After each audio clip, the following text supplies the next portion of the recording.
ఒక గొప్ప నాయకులు పుట్టినరోజు ఇవాళ. ఈ దేశం కోసం పోరాటం చేసిన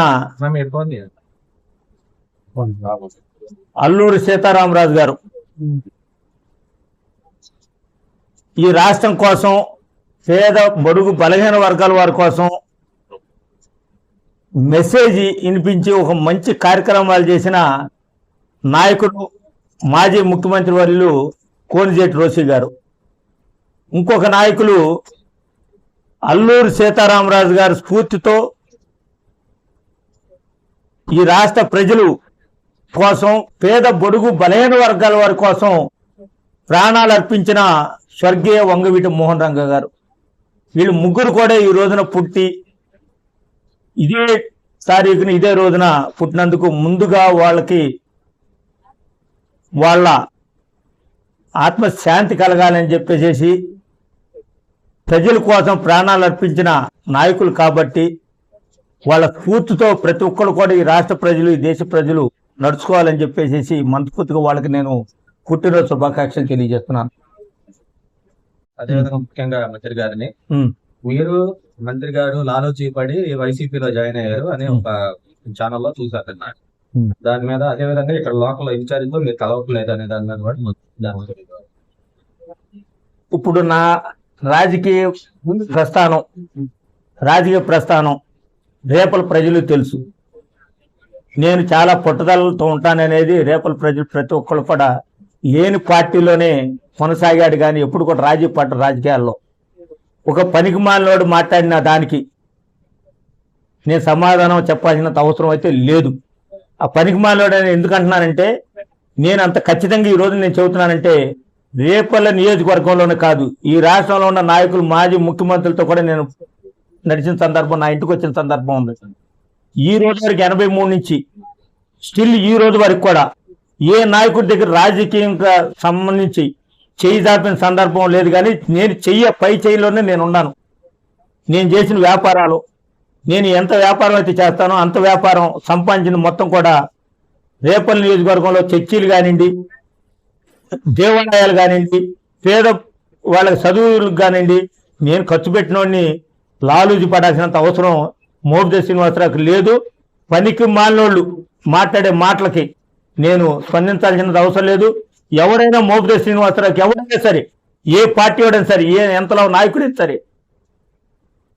₹1 రాజకీయంగా సంబంధించి మీకు మేము ఇచ్చామని చెప్తే వాళ్ళకి నేను దాసోహం చేస్తానని చెప్పి సందర్భం పనికి మాలిన మాటలో మీరు పరిగణలో తీసుకోబాడి. ఎందుకంటే నా సంగతి తెలుసు, మోపిదేవి శ్రీనివాసరావు ఎంతో సంపాదించాడు, నిలబెట్టుకోలేదు.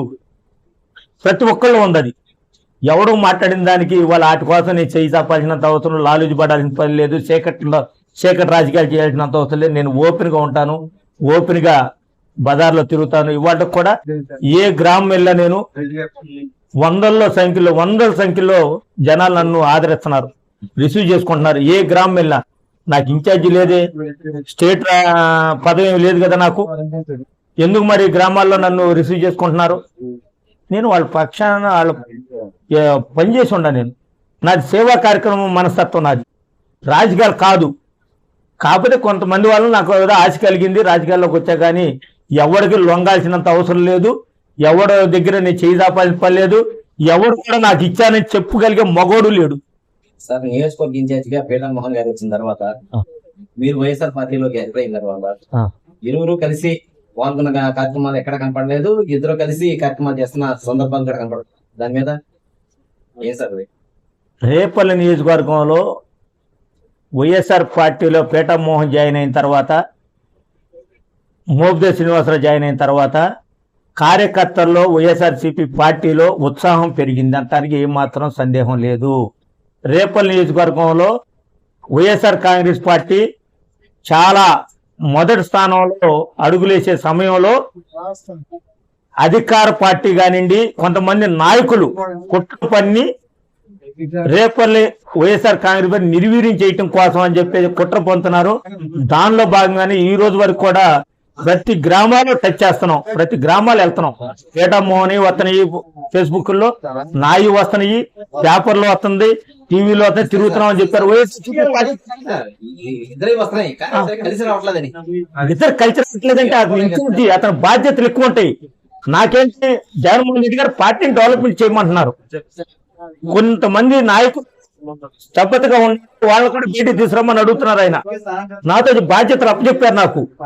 ఇక్కడ ఒక్కసాటే కాదు, అన్ని సార్లు నన్ను దర్దాపులకు పార్టీ ముందుకు తీసుకెళ్ళాలి, పార్టీలో స్తబ్దతగా ఉండడం ఎవరైనా సరే బయటికి తీసుకురా అని చెప్పి నాతో చెప్పడం జరిగింది. ఆ రోజున కూడా చెప్పారు, టిప్పు 10 మందిని 5 తీసుకురా, పార్టీని బలోపేతం చేయమని చెప్పేసి అనే భాగంలో నేను గ్రామాల్లో తిరుగుతున్నాను. నేను తిరగకుండా లేను. ఏ రోజు కూడా ఇద్దరు పడపాటు లేదు. ఇప్పుడు పేటమోహన్ గారి మీద నేను స్టేట్మెంట్ ఇవ్వలేదు, నా మీద ఆయన ఇవ్వలేదు. అదే సఖ్యత లేదని చెప్పి ఈ పార్టీ శ్రేణులను చర్చించుకుంటున్నారు. ఆయన ఇన్ఛార్జి గ్రామాలకు తిరగాలి కదా, ప్రతి గ్రామాలకు తిరగాలి, అతను ప్రోగ్రామ్ పిలుస్తారు, వెళ్ళాలి. దాంట్లో నేను ఇన్ఛార్జి కాదు కదా. ఇప్పుడు ఆయన ఇన్ఛార్జి, ఆయన బలోపేతం చేసే దాంట్లో నా సపోర్ట్ గ్రామాల్లోకి వెళ్తున్నా. నేను గ్రామాల్లో నాయకులందరినీ తీసుకొస్తున్నా. నేను నాయకులు ఆ రోజుకి ఈ రోజుకి పార్టీ ఎట్లాంటి బలపడింది అనేది మీ అందరూ కూడా తెలుసు. ఇద్దరు కలిసి వెళ్తే ఇంకా బాగా ఉంటుందని. ఇద్దరు కలిసి వెళ్ళినప్పుడు ఆ నాయకులు అక్కడప్పుడు నేను ఇక్కడ శాసనసభ్యుడిగా పోటీ చేశాను. నేను కూడా ఓ సీనియర్ నాయకుడిని. ఆ ప్రాంతంలో ప్రోగ్రామ్స్ పెట్టినప్పుడు ఇద్దరిని కలిపి పిలవాలి.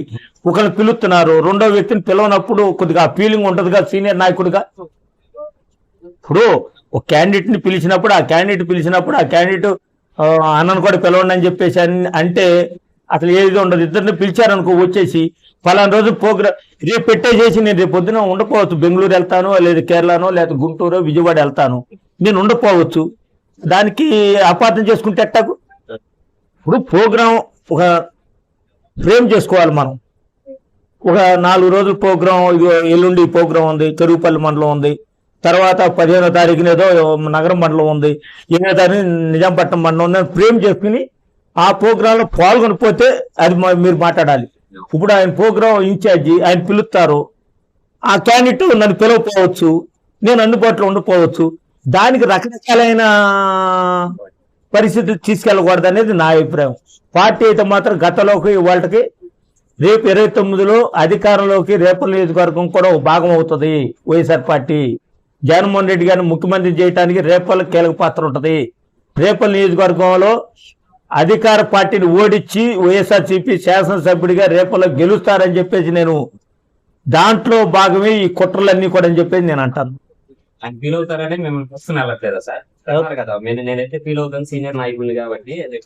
నేను అది ఆ మాట అల్లా, నువ్వు వినాలి, నువ్వు వినాలి. ఆ మాట అల్లా ఒక ప్రోగ్రాం గ్రామంలో పెట్టినప్పుడు ఆ గ్రామంలో అతను ఇన్ఛార్జి అతను కాబట్టి అతను పిలుస్తారన్న.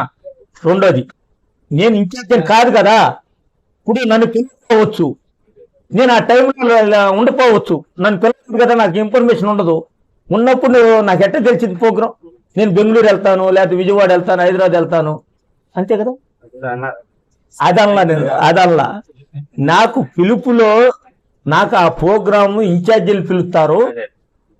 నాకు ఆ ఇంటిమేషన్ లేనప్పుడు ఆ టైంలో నేను రెండో రోజు ఎక్కడికైనా ఊరు వెళ్తానేమో, దాని మీద ప్రోగ్రామ్స్లోకి వెళ్తలేదేమో నేను అందాజు. అంతేనా? ఇంకా